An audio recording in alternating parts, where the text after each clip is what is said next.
টাঙ্গাইলের মানুষ তাদের আওয়াজ কোনো অংশে কম হতে পারে না। কি বলেন, তাদের আওয়াজ কি কম না বেশি? বেশি।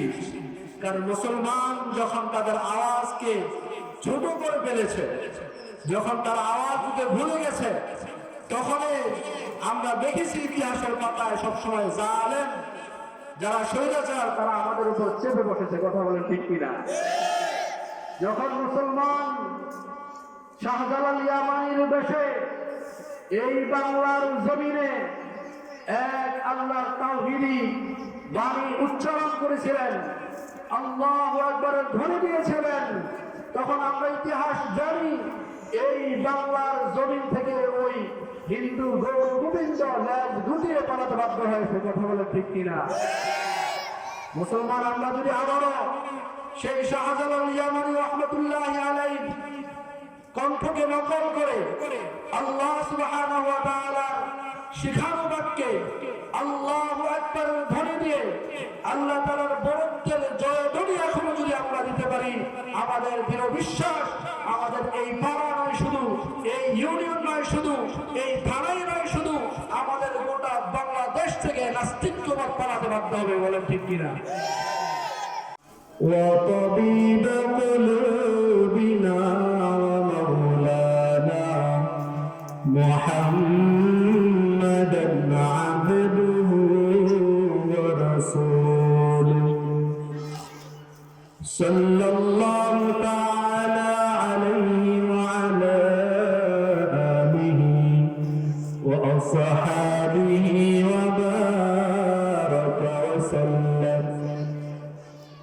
وبارك وسلم تسليما كثيرا كثيرا.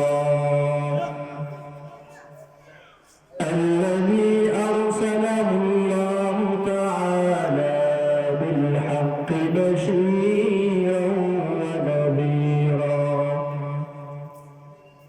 وداعيا إلى الله بإذنه وسراجا منيرا. أما بعد فأعوذ بالله من الشيطان الرجيم. بسم الله الرحمن الرحيم.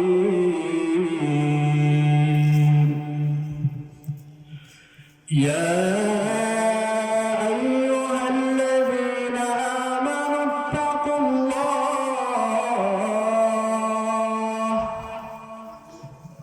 يا أيها الذين آمنوا اتقوا الله وابتغوا إليه الوسيلة وجاهدوا في سبيله لعلكم تفلحون.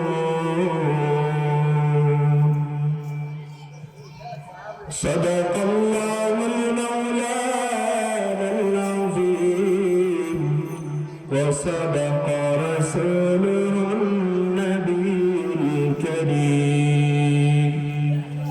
ونحن على ذلك من الشاهدين والشاكرين والذاكرين والحمد لله رب العالمين. إن الله وملائكته يصلون على النبي. يا أيها الذين آمنوا صلوا عليه وسلموا تسليما. সকলে মহব্বতের সহিত দুরূদ ইব্রাহিম পড়ি।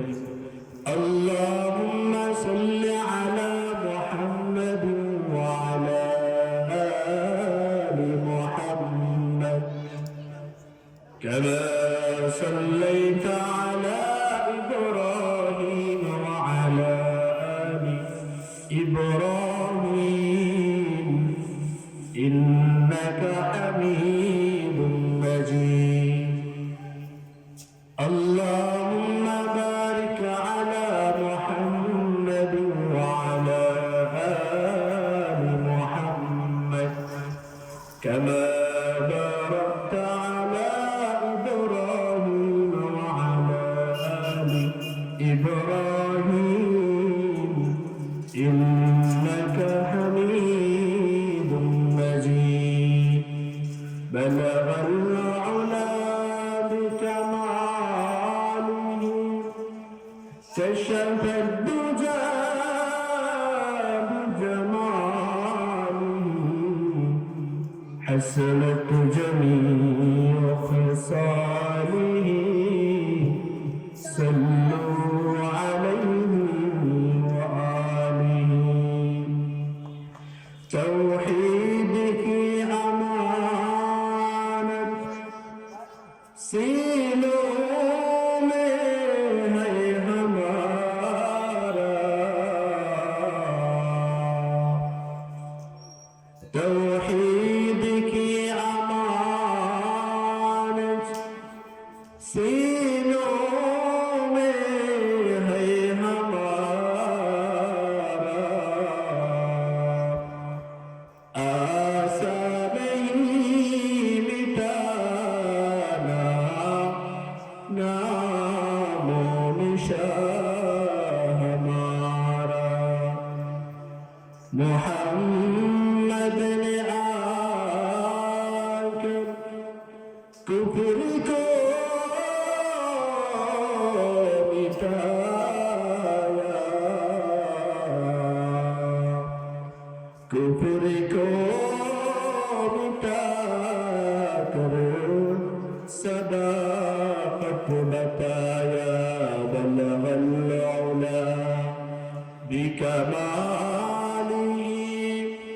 कशफ الدجى بجماله حسنت جميع خصاله صلوا عليه وآله الحمد لله মহান রব্বুল আলামিনের দরবারে লাখ কোটি শুকরিয়া যিনি আমাদেরকে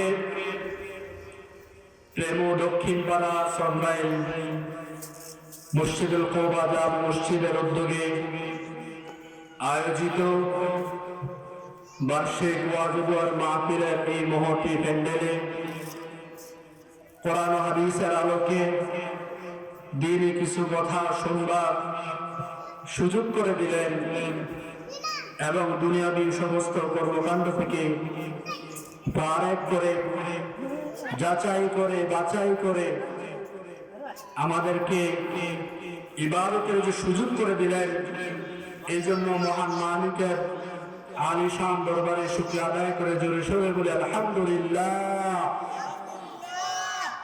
আরেকটু আওয়াজ লাগে, আপনি একটু সামনে চলে যান। আল্লাহ রাব্বুল আলামিন এই যে জান্নাতে একটা পরিবেশে আমাদেরকে আনছেন, আমরা কি খুশি না বেজার? মুসলমান বিশেষ করে সন্ধ্যাইলের মানুষ, তাদের আওয়াজ কোনো অংশে কম হতে পারে না। কি বলেন, তাদের আওয়াজ কি কম না বেশি? বেশি। কারণ মুসলমান যখন তাদের আওয়াজকে ছোট করে ফেলেছে, যখন তার আওয়াজ দিতে ভুলে গেছে, তখনই আমরা দেখেছি ইতিহাসের পাতায় সবসময় জালেম যারা স্বৈরাচার তারা আমাদের উপর চেপে বসেছে। কথা বলেন ঠিক কিনা?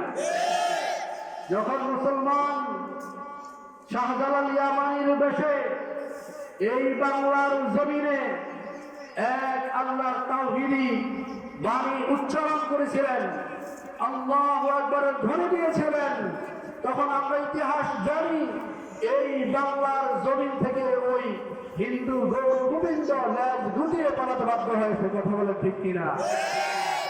মুসলমান আমরা যদি আবারও সেই শাহজালাল ইয়ামানি রাহমাতুল্লাহি আলাইহি কণ্ঠকে নকল করে আল্লাহ সুবহানাহু ওয়া তাআলা শিখানো বাক্যে আল্লাহু আকবার ধ্বনি দিয়ে আল্লাহ তাআলার বরত্বের জয়ধ্বনি এখনো যদি আমরা দিতে পারি, আমাদের দৃঢ় বিশ্বাস আমাদের এই পাড়া নয় শুধু, এই ইউনিয়ন নয় শুধু, এই থানায় নয় শুধু, আমাদের গোটা বাংলাদেশ থেকে নাস্তিক্যবাদ পালাতে বাধ্য হবে। বলেন ঠিক কিনা? মুহতারাম মুসলিয়ানে কেরাম,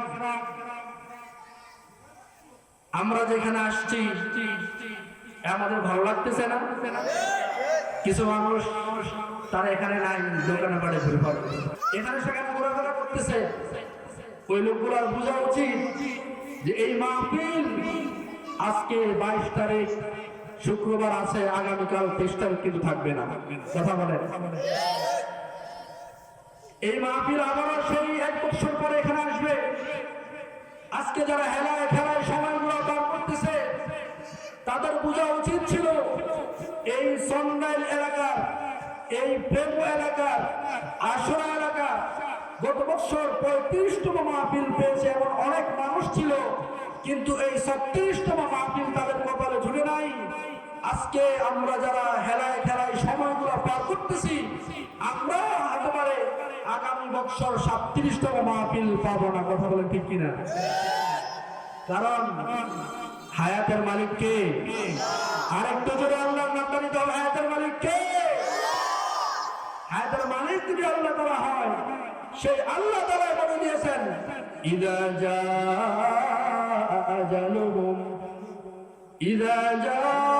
আজালুহুম লা ইস্তাখিরুনা সাআতান ওয়া লা ইস্তাকদিমুন।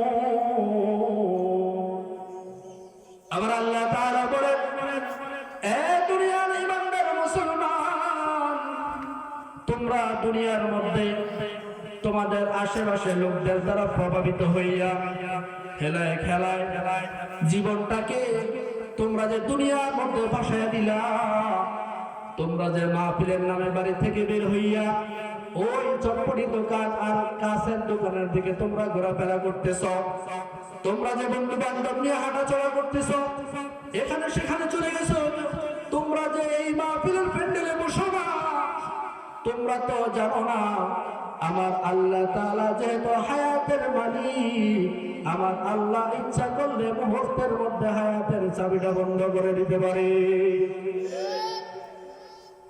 আল্লাহ তাআলা ইচ্ছা করলে মুহূর্তের মধ্যে আমার আপনার যে চলার গতি, এই গতি সেকেন্ডের মধ্যে বন্ধ করে দিতে পারে।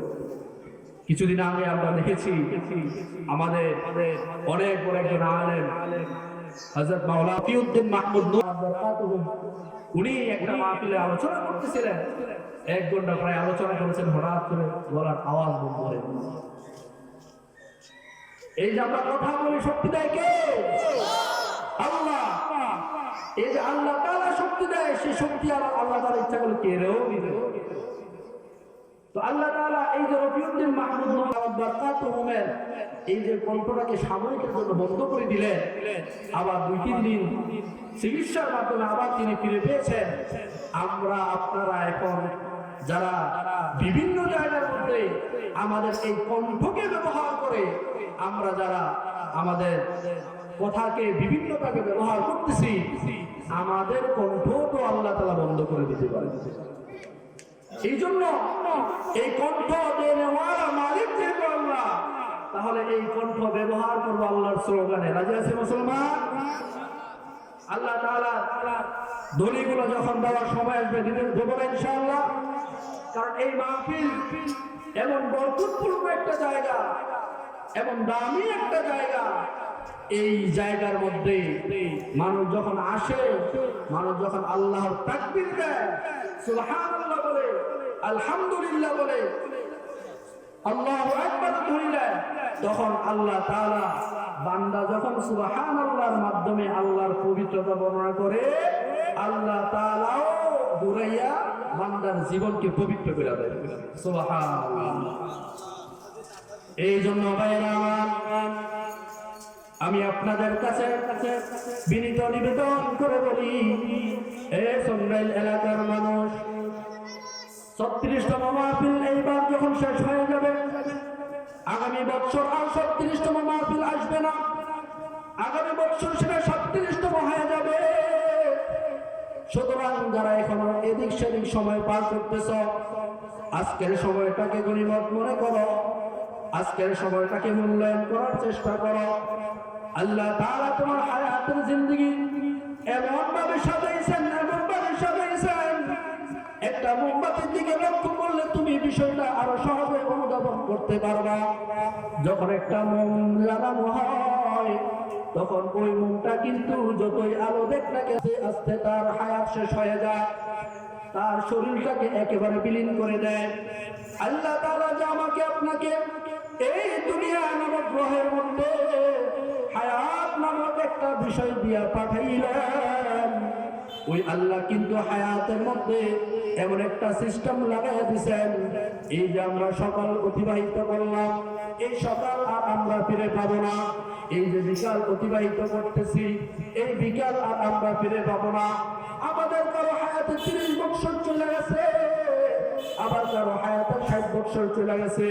একটু চিন্তা করো মুসলমান, কতই না শৈশবের স্মৃতি এখনো মনে আসে। এইরকম একটা মাহফিল হইলে এদিক সেদিক দৌড়াদৌড়ি করতাম, এরকম ঈদের আনন্দ হইলে কত আনন্দই না করতাম, কিন্তু এখন বয়স বাড়ার সাথে সাথে আনন্দ বিলীন হয়ে গেছে। একদিন এমন একটা সময় চলে আসবে মুসলমান, আমার আপনার হায়াতটা ওই মোমবাতির মতন আস্তে আস্তে শেষ হয়ে যাবে, শেষ হয়ে যাবে। ওই হায়াত আর কোনদিন ফিরে পাওয়া যাবে না। এই হায়াত এটা আল্লাহ তাআলা যেটা দিয়েছেন, এটা একদিন অবশ্যই শেষ হয়ে যাবে, এটা কশিনকাল আর ফেরত পাওয়া যাবে না। তবে আফসোস আর দুঃখের বিষয় হইল, এই হায়াত তো আল্লাহ তাআলা আমাদেরকে দিয়েছিলেন। আল্লাযী খালাকাল মাউতা ওয়াল হায়াতা লিয়াবলুয়াকুম আইয়ুকুম আহসানু আমালা। সূরাতুল মুলুকের মধ্যে আল্লাহ রাব্বুল আলামিন জানায় দেয়, ও দুনিয়া আমার বান্দা বান্দীরা শোনো, তোমাদেরকে যে হায়াত নামক দৌলতটা দিয়ে আমি দুনিয়ার মধ্যে পাঠাইছি, এই হায়াতটা তোমাদেরকে কেন দিয়েছি জানোনি তোমরা? এই হায়াত দিয়েছি তোমাদেরকে পরীক্ষা করার জন্য। তোমাদের হায়াত এবং মৌতগুলো দিয়েছি তোমাদেরকে যাচাই বাছাই করার জন্য। যারা তোমরা এই হায়াতকে কাজে লাগাইয়া বার্ষিক মাহফিলের প্যান্ডেলে গিয়ে উপস্থিত হও, এই হায়াতকে কাজে লাগাইয়া যারা তোমরা আমি আল্লাহ রাব্বুল আলামিনের হুকুম মানো, এগুলো আল্লাহ তাআলা দেখবেন, যাচাই করবেন, বাছাই করবেন। আল্লাহ তাআলা এগুলোর বিনিময়ে আমার আপনার হায়াতটাকে জান্নাতি হায়াত বানায় দিবেন। আল্লাহ তাআলা আমাদের এই হায়াতটা এটা একটা পরীক্ষার জন্য বানাইছেন, পাঠাইছেন, যেখানে আমরা ওই যে শিক্ষার্থীরা 3 ঘন্টা পরীক্ষার হলে থাকে, ওরকম আমরা একটা পরীক্ষার হলের মধ্যে আছি। কারণ এখানে আপনি প্রত্যেকটা জিনিসের দিকে দেখলে, একটু চিন্তা করলে বুঝতে পারবেন, এই যে মাহফিল কত ভালো জায়গা, কি বলেন ভালো জায়গা না? অনেক দামি একটা জায়গা, আল্লাহ রাব্বুল আলামিনের পক্ষ থেকে নির্বাচিত একটা জায়গা, যেখানে অনেক আলেম ওলামারা আসবে, কোরআন হাদিসের কথা বলবে। এখানে আসলে সওয়াব হবে, গুনাহ হবে না। কিন্তু এর সাথে সাথে আল্লাহ তাআলা আরেকটা জিনিসেরও মানুষের মাধ্যমে বানিয়ে দিয়েছেন, সেটা হলো দোকানপাট। ওই দোকানপাটে গেলে কি সওয়াব হয় না গুনাহ হয়? কথা বলেন না কেন, সওয়াব না গুনাহ? যদি গুনাহ হয়, তারা সেখানে আছে, তারা এই কথা জানে কি জানে না? যদি জানে, তাহলে আমার সেই মুসলমান ভাইদের প্রতি আমাদের উদারতা আহ্বান থাকবে, ও ভাই তোমার যে হায়াত নামক জিন্দেগি দিয়ে আল্লাহ তাআলা বানাইছে, পাঠাইছে, এটা তো আল্লাহ তাআলা এমনি তোমার কাছে দিয়া দেয় না, এটা তো তোমাকে দেওয়া হয়েছে পরীক্ষা করার জন্য। তুমি এই পরীক্ষায় উত্তীর্ণ হও নাকি তুমি এই পরীক্ষার মধ্যে ফেল করো?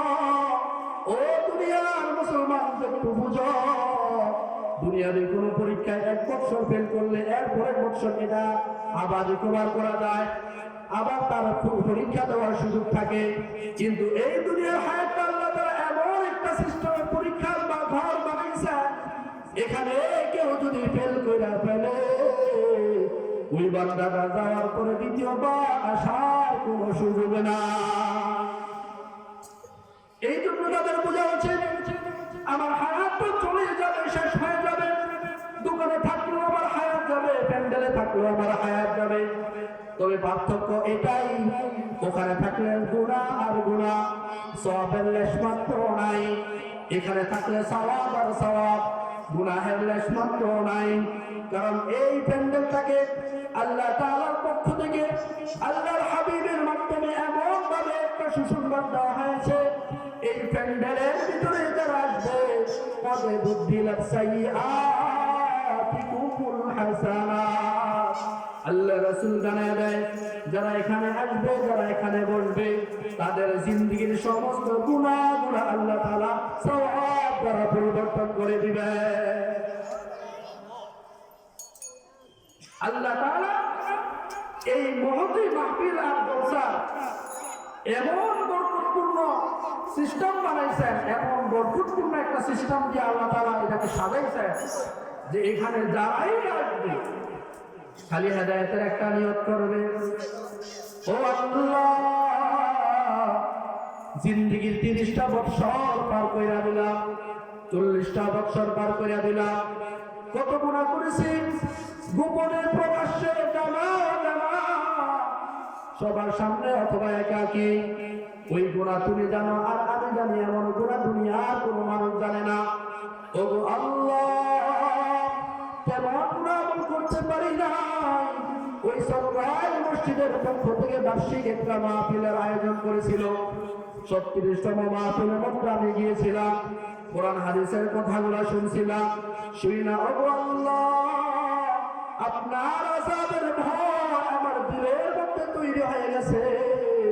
আপনার আযাবের এত কঠিন, এত কঠিন, কিয়ামতের ময়দানে যখন মানুষগুলোকে আল্লাহ তাআলা উঠাইবেন, আল্লাহর রাসূল বলেন ওগো দুনিয়ার মানুষরা তোমরা শোনো, কিয়ামতের ময়দানে যখন মানুষগুলো উঠবে তখন তাদের গায়ের মধ্যে পরনের মধ্যে কোনো কাপড় থাকবে না।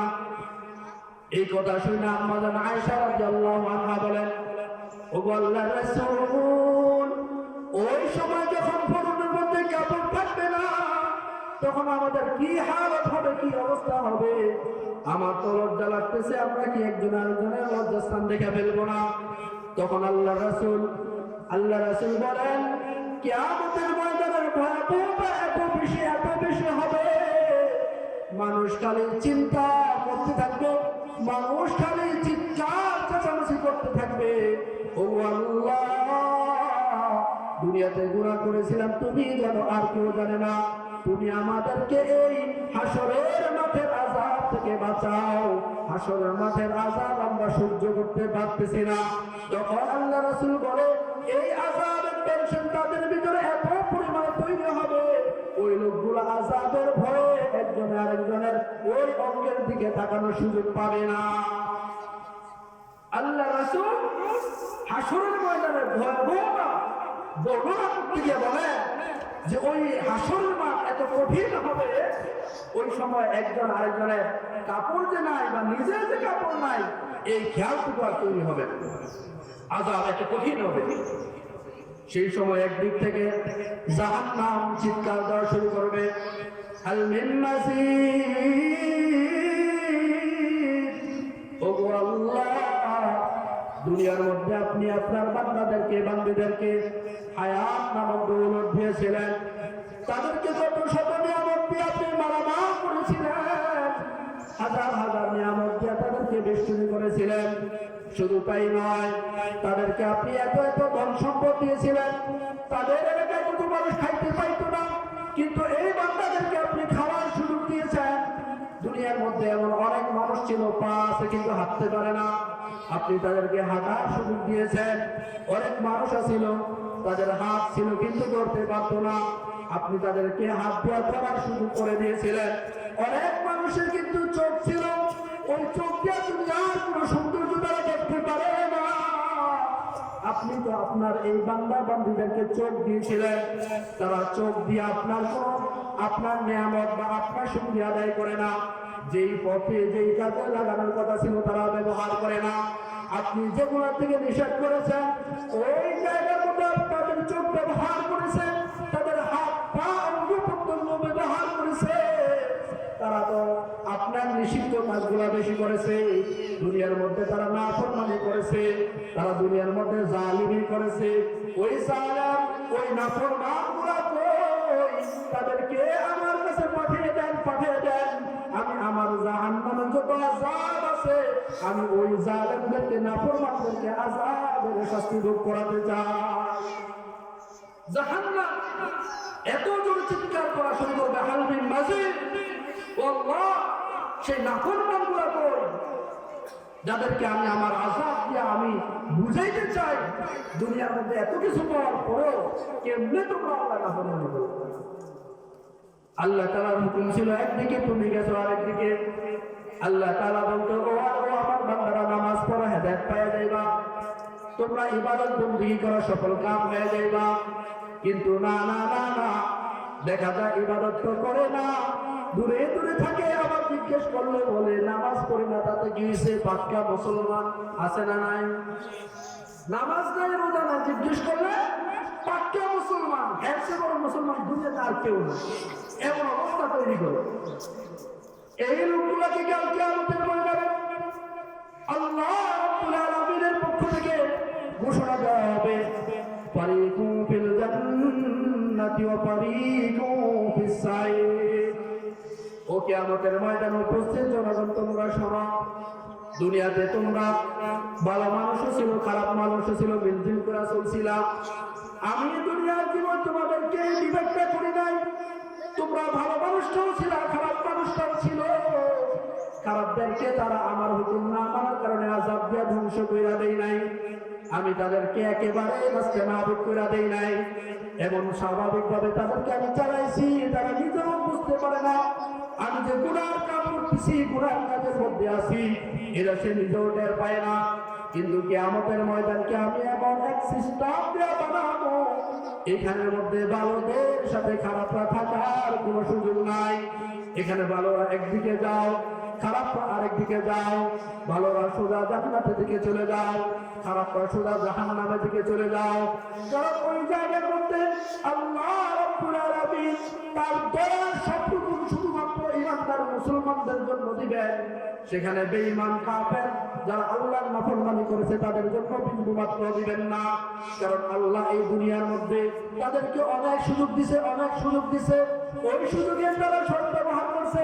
সুযোগের তারা আল্লাহ তাআলা যেটা চায় আল্লাহ থেকে ফিরে আসা, তারা আল্লাহ থেকে ফিরে আসে না, শুধুমাত্র নাফরমানি করছে।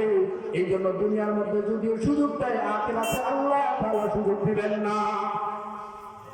সেই দিন হাসরের মাঠ এত ভয়াবহ আকার ধারণ করবে যে ভয়াবহতা কোরআন হাদিসের মাধ্যমে আল্লাহ রাসূল এমন ভাবে বর্ণনা করছে, যেটা শুনলে একেবারে শরীরে পশমগুলো দাঁড়িয়ে যায়, একেবারে চোখ বেয়ে দরকার করে পানি নামতে শুরু করে। কিন্তু সেই দিনের সুসংবাদও কিন্তু আছে। আল্লাহ তাআলার পক্ষ থেকে হাদিসে কুদসির মাধ্যমে আল্লাহ রাসূল জানায় দেয়, عن أبي هريرة رضي الله عنه قال سبعة يظلهم الله في ظله يوم لا ظل إلا ظله। আল্লাহ রাসূল সেই দিন সম্পর্কে একটা সুসংবাদ দিয়া দেয়, ও আমার উম্মতরা শোনো, কিয়ামতের ময়দান কত কঠিন হবে, কত কঠিন হবে। দুনিয়ার মধ্যে সূর্য 13 লক্ষ গুণ উপরে, 13 লক্ষ গুণ বড়, তারপরে আরো কোটি কোটি গুণ উপরে।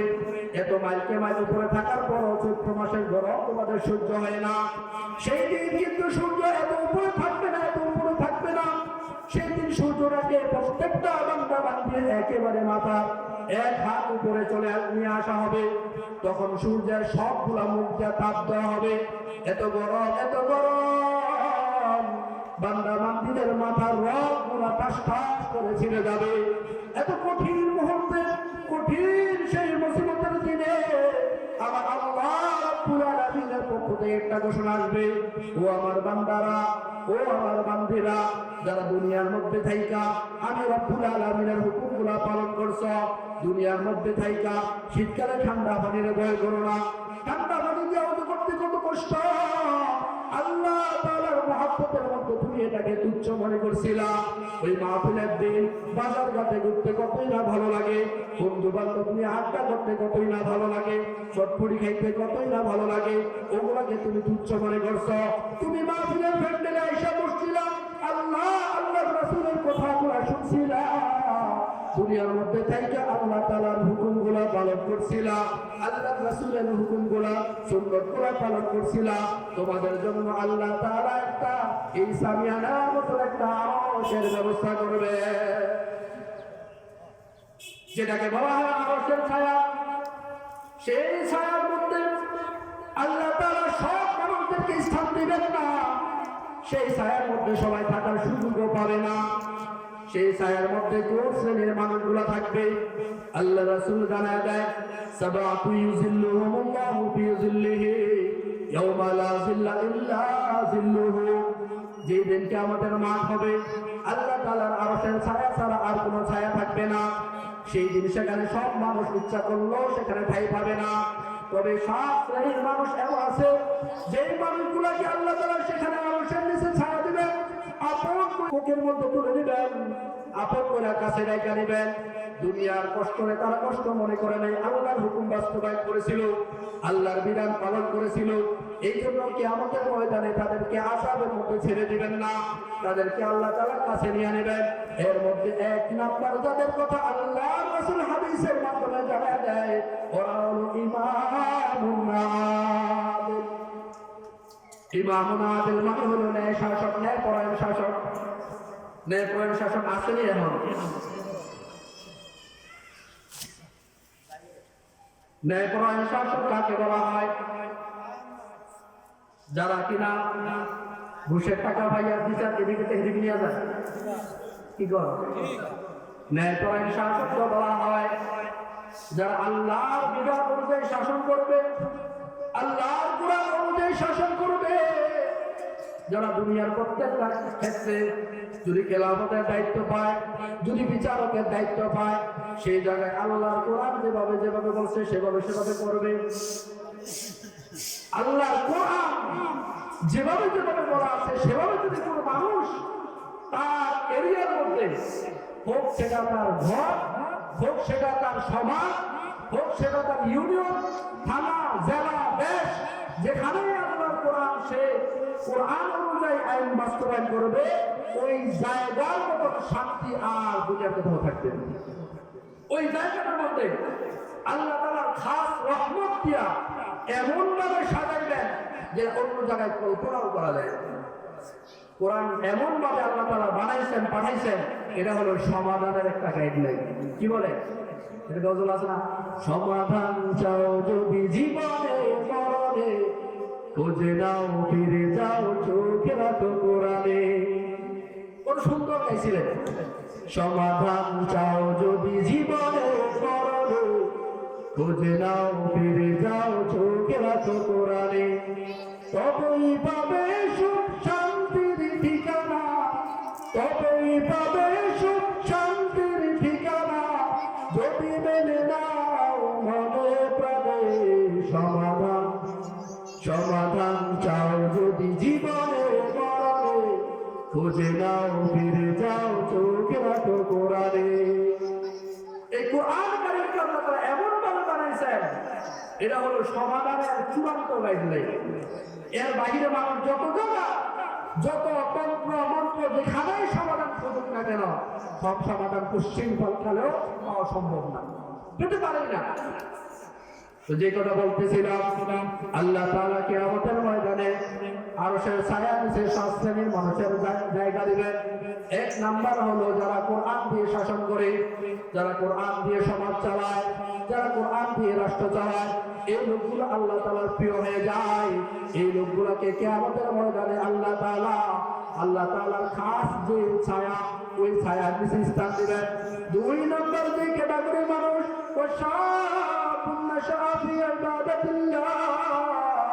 দুই নম্বর শ্রেণী সম্পর্কে আল্লাহ তাআলা বলেন, ও হাবিব জানায় দেন আমার এমন কিছু আশিক, আমার এমন কিছু প্রিয় যুবক আছে, যে যুবকরা যৌবনের তাড়নায় পইরা গুনাহ করে না, যে যুবকরা যৌবনের তাড়নায় পইরা এদিক সেদিক ঘোরাফেরা করে না, যে যুবকরা যৌবনের তাড়নায় পইরা রাত্রেরা অন্যান্য মেয়েদেরকে চ্যাটিং করেনি। এরকম অনেক যুবক বর্তমান অধিকাংশ এরকম খারাপ, চ্যাটিং করে খালি বাস করার চেষ্টা করে।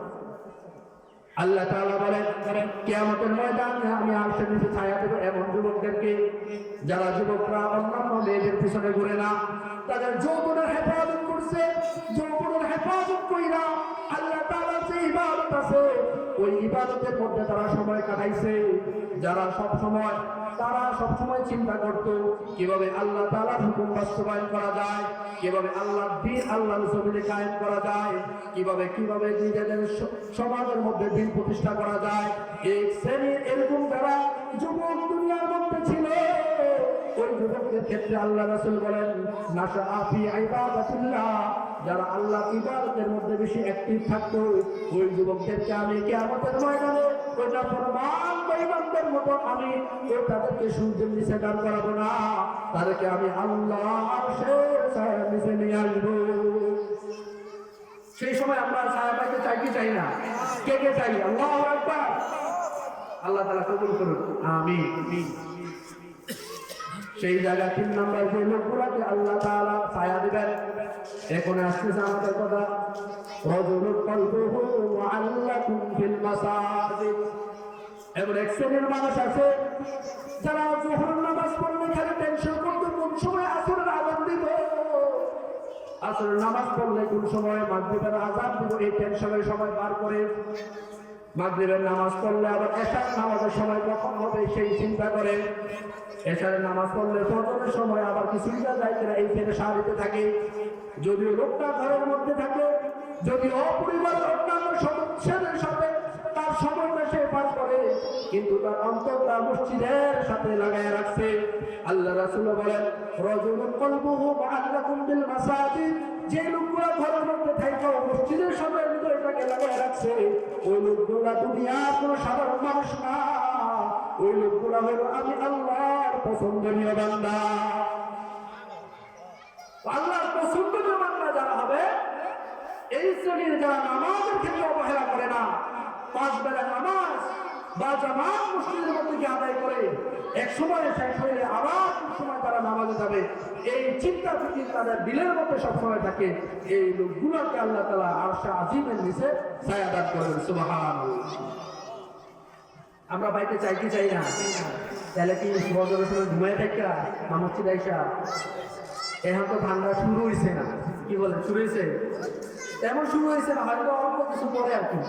এখনই আমাদের যার অবস্থা, কম করে নিশ্চিত উঠতে মন চায় না।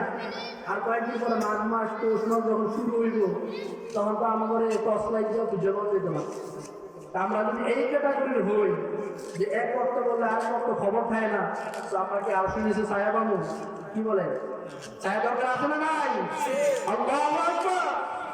আল্লাহ তাআলা কবুল করুন। এরপরে শ্রেণীর সম্পর্কে আল্লাহ তাআলা বলেন ওয়ারজুলান তাহাব্বা ফিল্লাহ,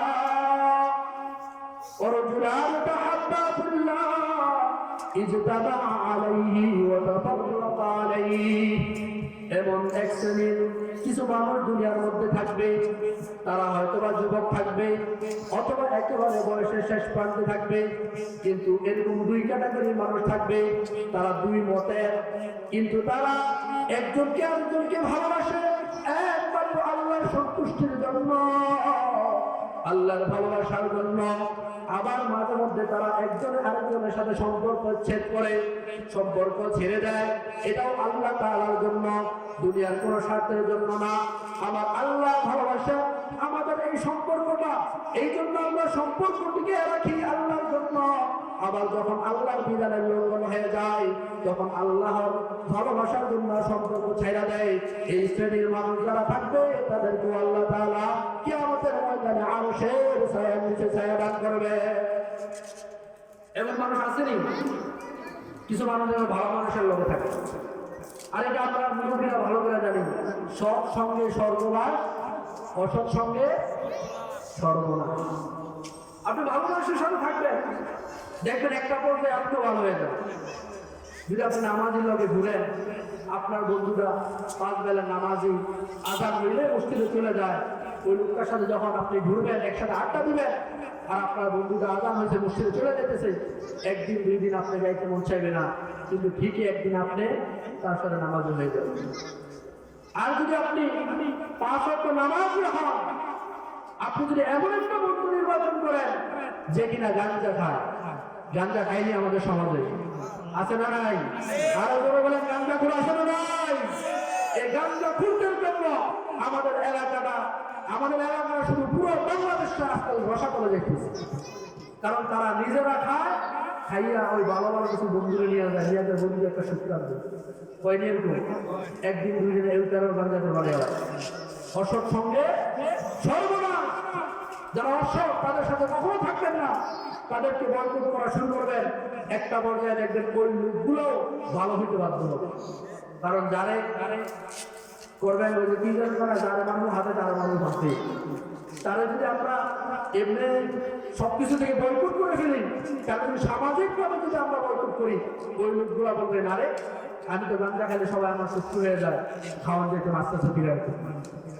এই জন্য যেটা বলতেছিলাম, বন্ধু নির্বাচনের ক্ষেত্রে ভালো বন্ধু নির্বাচন করা, যারা নামাজি মুত্তাকি আল্লাহ ওয়ালা, যারা টুপি দাড়ি পরে, যারা গায়ে সুন্নতি লিবাস পরে, এমন বন্ধু বানাইলে এক সময় দেখবেন আপনিও আল্লাহ ওয়ালা হয়ে যাবেন। এরপরের সেই আল্লাহ রাসূল জানায় দেন আরো এক শ্রেণী যারা আরশের নিচে ছায়া পাবে, রজুলুন দাআতহু ইমরাতুন যাতা মানসাবিন ওয়া জামাল ফাকালা ইন্নী আখাফুল্লাহ। এক শ্রেণীর যুবক দুনিয়াতে ঘোরাফেরা করবে, তারা অনেক সুন্দর হবে অথবা টাকা পয়সার অধিকারী হবে, তারা যখন ঘুরবে তাদের পিছনে এমন কিছু নারীও আছে যারা বজ্জাত নারী, যারা খবিসা নারী, তারা ঘুরে ঘুরে ছেলেদের সামনে এমন ভাবে সৌন্দর্য প্রকাশ করে, ভঙ্গিমা প্রকাশ করে, ওই যুবকরা তাদের পিছনে লালায়িত হয়ে যায়। ওই মহিলাদের কাজে থাকে যুবকদেরকে তাদের দিকে লালায়িত করা, লালায়িত করে এক পর্যায়ে যখন যুবকটাকে কাছে পেয়ে যায় আর যুবকের সাথে খারাপ কাজ করতে চেষ্টা করে, তখন ওই যুবকটা যদি তার ঈমানের তাকাজা অনুযায়ী আল্লাহ তাআলার আযাবের ভয় কইরা যদি ওই লোকটা বলে আমি আল্লাহ রাব্বুল আলামিনকে ভালোবাসি, ইন্নী আখাফুল্লাহ, আমি আল্লাহ ছাড়া আর কাউকে ভয় করি না, আল্লাহকে ভয় করি, আল্লাহর আযাবকে ভয় করি, আর আল্লাহকে যেহেতু ভালোবাসি তোমার কাছে বার্তা দেওয়ার আমার সময় নাই। এমন ভাবে যদি তারা মহিলাদেরকে অ্যাভয়েড করতে পারে, মহিলাদেরকে যদি তারা তাড়িয়ে দিতে পারে, এই শ্রেণীর যুবক ইমানদার মুসলমানদেরকে আল্লাহ রাব্বুল আলামিন কাল কিয়ামতের ময়দানে হাসরের দিনে ছায়া দান করবে। এমন শ্রেণীর যুবক বর্তমান সময় তো পাওয়া একেবারে মুশকিল। পোলারা তো চেষ্টা করে কোন সময় খালি মায়েদের হাতে নিতে পারে। আপনি চিন্তা করে দেখবেন, এই যে প্রেমিক প্রেমিকা গার্লফ্রেন্ড বয়ফ্রেন্ডের যত ইচ্ছা হয়, যত কিছু হয়, মেয়েরা কিন্তু আগে আসে না, পোলারা কিন্তু যায়। পোলারা একদিন দুই দিন, এক সপ্তাহ দুই সপ্তাহ, এক মাস দুই মাস পিছনে এমন ভাবে গুড়গুড় করে।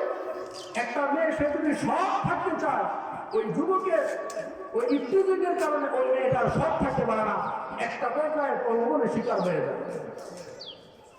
আল্লাহ রাসূল তো এখানে বলছে যে মেয়েরা ছেলেদেরকে রাখবে, কিন্তু আমাদের সমাজের অবস্থা উল্টা। ছেলেরা এত নির্লজ্জ হয়েছে, মেয়েদের পিছনে ঘুরপাক করে আর মেয়েদেরকে টার্গেট করে করে করে হাতে আনে আর তাদের পিছনে পিছনে ঘুরে তাদের মাধ্যমে খারাপ কাজ করে। এই শ্রেণীর মানুষ, এই শ্রেণীর যুবক কিয়ামতের ময়দানে আরশের নিচে ছায়া পাইব, জীবনও পাইব না। ওগুলোর বাচ্চা, ওগুলো খবিস। সময় নাই, নাইলে আর একটু বলতাম। একটা হাদিস আছে, একবার বুখারী শরীফের হাদিস, একবার তিনজন বন্ধু যাইতেছিল, বড় দূর দূর এলাকাতে যাইতেছিল, পাহাড়ের নিচে যাইতেছিল। হঠাৎ করে একটা গর্তের মধ্যে তারা একটু আশ্রয় নেওয়ার কারণে ওই গর্তের মুখের মধ্যে একটা পাথর চলে আসছে। সেখান থেকে তিন বন্ধু অনেক কষ্ট করে ধাক্কাইতেছে, না পাথর সরাইতে পারে না। একটা পর্যায়ে তিনজনে মিলে সিদ্ধান্ত করলো, জীবনে তো অনেক ভালো কাজ করছি, এই ভালো কাজের মাধ্যমে আল্লাহর কাছে একটু রহমত আশা করি না। ভালো কাজ এমন, এর বিনিময়ে যদি আপনি আল্লাহর কাছে বাহানা করে রহমত তালাশ করে, রহমত আল্লাহ তাআলা সাথে সাথে দিয়ে দেবেন। আল্লাহ তাআলা খেলা তুই তখন বুঝতে পারবেন, এত ম্যাজিকের মতো কাজ করে। ওই তিন বন্ধুর মধ্যে পরামর্শ হলো যে আমরা এখানে নিজেদের ভালো কাজগুলো একটু উল্লেখ করে আল্লাহর কাছে একটু দোয়া করি। তখন এক বন্ধু বলতেছিল, আল্লাহ আমার একটা অভ্যাস ছিল, আমি রাখাল মানুষ, বকরি চড়াইতাম, আমি প্রতিদিন বিকালবেলা বকরির দুধ দহন করে বাড়িতে নিয়ে যাওয়ার পরে আমার মা বাবাকে আগে খাওয়াইতাম, এরপর আমার সন্তান বিবি তাদেরকে খাওয়াইতাম। একদিন দেখলাম মা বাবা ঘুমায় গেছে, তখন আমি রাত্রেবেলা তাদের শিওরের পাশে ওই দুধ নিয়ে দাঁড়াইছিলাম। আমার বিবিকেও দেই নাই, সন্তানকেও দেই নাই। আমার মা বাবা আগে খাবে, তারপরে তাদেরকে দেবো। সকালবেলা মা বাবা উঠছে, তাদেরকে আগে খাওয়াইছি, তারপর আবার সন্তানকে দিছি। ও আল্লাহ, যদি এই কাজটা আমার পছন্দের হয়ে থাকে তোমার কাছে আমি পরিহার করে রেখেছি। এই বিশাল এই পাথর যেখানে আমরা আটকে আছি, এখান থেকে আমাদের উদ্ধার করে। সাথে সাথে এই পাথরটা একটু সরে গেছে। সুবহানাল্লাহ। এরপর আরেকজন সেই আল্লাহর কাছে দোয়া করতেছে, আল্লাহ আমার একজন চাচাতো বোন ছিল, যে চাচাতো বোন অনেক সুন্দরী ছিল, দেখতে রূপবতী ছিল। আমি সবসময় তাকে আমার কাছে পাইতে আমি চাইতাম, তাকে সবসময় ফুসলাইতাম। কিন্তু আমার চাচাতো বোন আল্লাহ ওয়ালি ছিল, সে আমার তাকে সাড়া দিত না। এক সময় আমাদের সমাজে দুর্ভিক্ষ শুরু হয়ে গেল, তখন তার কাছে টাকা পয়সা নাই, সে না খাইতে মারা যাবে এমন একটা অবস্থা। তখন আমার কাছে আসছিল, আমি বলছিলাম 120 দিরহাম দেবো, শর্ত হইলো আমার কাছে রাত্রি যাপন করতে। তখন আমার ওই চাচাতো বোন অসহায় হইয়া, নিরুপায় হইয়া আমার কাছে আসছিল। তখন আমি আমার চাচাতো বোনকে একেবারে কাছে পাইছিলাম। আমি ইচ্ছা করলে তখন আমি তার ইজ্জত হরণ করতে পারতাম, কিন্তু আল্লাহ আপনার আযাবের ভয় আমার দিলের মধ্যে তৈরি হয়েছে। কালকে আমাদের কঠিন ময়দানের কঠিন অবস্থা আমার দিলের মধ্যে জাগ্রত হয়েছে। ও আল্লাহ, আমি সেখানে খারাপ কাজ করি নাই, আমি সেখানে বিরত ছিলাম। এটা যদি আপনার কাছে পছন্দ হয়ে থাকে, আপনি আমাকে আজকে উদ্ধার করবেন। এখানে আরো একটা ঘটনা আছে, তা আমার সময় আমি শুধু বুঝাইতে চাইলাম যে যে যুবকরা নিজের ইজ্জতের হেফাজত করবে, মহিলাদের পিছনে গুড়গুড় না করবে, মহিলাদেরকে লালায়িত না করবে, সেই যুবকরাই কাল কিয়ামতের ময়দানে আরশের নিচে ছায়া পাবে। আর যদি আমাদের সমাজের মতো যুবক হয়, মেয়েদেরকে খালি ফুসলায়, তাদেরকে খারাপ কাজ করতে চায়, ঘরেকে ছায়া পাইবো না জাহান্নামে যাইব? কোথায় যাবো বলে? কোথায়? জাহান্নামে যাইব। আল্লাহ তাআলা তাদেরকে হেদায়েত দেয়, সবাই বলে আমিন। এরপরে আমার কথা সংক্ষেপে নিয়ে আসি, 2 মিনিট আছে আর। এরপর আল্লাহ তাআলা আরেকটা বলেন যে কিয়ামতের ময়দানে আরশের নিচে ছায়া পাবে। এখন আরেক শ্রেণী আছে যারা আল্লাহর রাস্তায় বেশি বেশি দান করে। বেশি বেশি কি করে? দান করে, বেশি বেশি সদকা করে। এমন ভাবে সদকা করে, ডান হাতে সদকা করছে কিন্তু বাম হাত টের পায় না। এটা হলো আল্লাহর জন্য। আর যদি আমরা সবার সামনে হুজুর নেন, এই যে দিলাম আমার মুর্শিদ দান করছি দেখাইয়া, এদের কি আল্লাহর জন্য নাকি মানুষ দেখানোর জন্য? আল্লাহর জন্য যারা দান করবে তাদেরকে আল্লাহ তাআলা কাল কিয়ামতের ময়দানে আরশের নিচে ছায়া দান করবে। এরপরে আরেকজনের কথা বলে আমি কথা শেষ করে দেব। আল্লাহ রাসূল বলেন, আল্লাহু খালিয়ান ফাতাদাত আইনাহু। এমন এক শ্রেণীর মানুষ দুনিয়ার মধ্যে থাকবে যারা কিনা শেষ রাত্রে উঠা আল্লাহর দরবারে রোনাজারি করবে, নিজের চোখের পানিগুলা ছাইরা দিয়া আল্লাহর কাছে জালজা করে কান্নাকাটি শুরু করবে। ও আল্লাহ, দুনিয়ার জীবনে 30টা বছর পার করে ফেলছি, 40টা বছর পার করে ফেলছি, 60 বছর চলে গেছে। আমার মতন কত সাথী ভাই দুনিয়ার হায়াত ছাইরা চলে গেছে, আমাকে তো তুমি এখনো বাঁচিয়ে রাখছো। কিন্তু জীবনে তো শয়তানের পাল্লায় পড়া হোক অথবা যে কোনো ভাবে হোক গুনাহ তো একটা করে ফেলছি। তুমি জানো, দুনিয়ার কেউ জানে না। ও আল্লাহ, আমি তোমার দিকে ধাবস্ত হইতেছি, তুমি আমার তওবা কবুল করে নাও, আমার গুনাহগুলো ক্ষমা করে দাও। এমন ভাবে যারা কান্নাকাটি করবে, আল্লাহর দরবারে যারা রোনাজারি করবে, যারা চোখের পানিগুলো ছাড়বে, আল্লাহ রাসূল বলেন তওবার নিয়তে যারা কান্নাকাটি করবে, ওই লোকগুলা চোখে দিয়া পানি বের হইয়া, নাকে তোবা পাইয়া, গলদা পাইয়া, দাড়িগুলো পাইয়া জমিনে পড়ার আগে আগে আল্লাহ তাআলা ওই বান্দার জিন্দেগীর সব গুনাহগুলো ক্ষমা করে দিবে। তাহলে আমরা ক্ষমা পাইতে রাজি আছি না নাই?